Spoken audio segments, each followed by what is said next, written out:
Baie-Saint-Paul a tenu son premier conseil de ville depuis le retour des vacances estivales lors de la séance ordinaire du 19 août dernier. Rencontré à la suite de ce conseil, le maire Michael Pilote a commenté l'adoption d'un règlement de modification qui autorisera des usages conditionnels pour une unité d'habitation accessoire au centre-ville de Baie-Saint-Paul.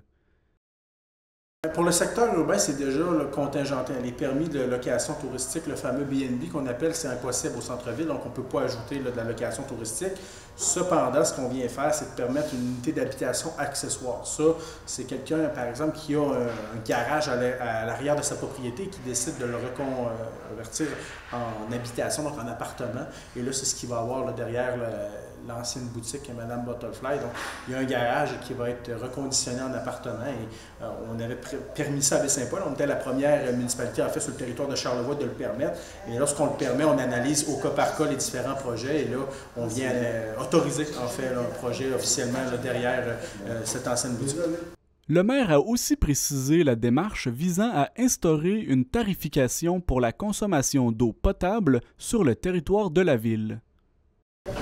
C'est un nouveau programme. En fait, on n'avait pas de tarification et là, le gouvernement du Québec, via la stratégie en eau potable sur le territoire québécois, on nous oblige à avoir un cadre de référence à ce niveau-là et on est au premier balbutiement. Donc, les tarifs qui sont mis, on viendrait tarifer là, 1 sou là, par mètre cube là, en haut du 85 000 mètres cubes de consommation annuelle. Et ça, je vous dirais, c'est peut-être 15 à 20 de plus que ce que le centre hospitalier consomme annuellement. Donc, c'est très théorique.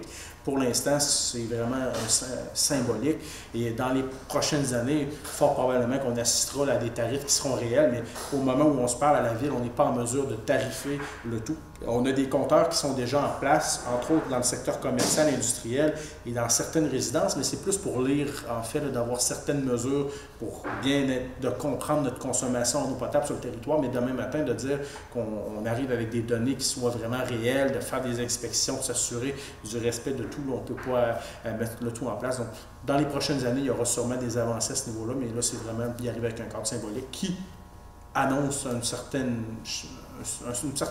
tracé là, pour la suite des choses. Parce que c'est très peu, c'est pas limitatif. En soi, il n'y a personne qui va consommer plus de 85 000 mètres cubes d'eau. Pour l'instant, c'est vraiment, comme je vous dis, c'est symbolique, mais dans le futur, on assistera sûrement là, avec des données là, qui seront plus réelles à ce niveau-là. Le premier citoyen de la ville a également réitéré que l'augmentation du budget qui est alloué à l'Office municipal d'habitation s'inscrit dans un processus de révision usuel. Okay. Par rapport à l'OMH, le budget a été révisé.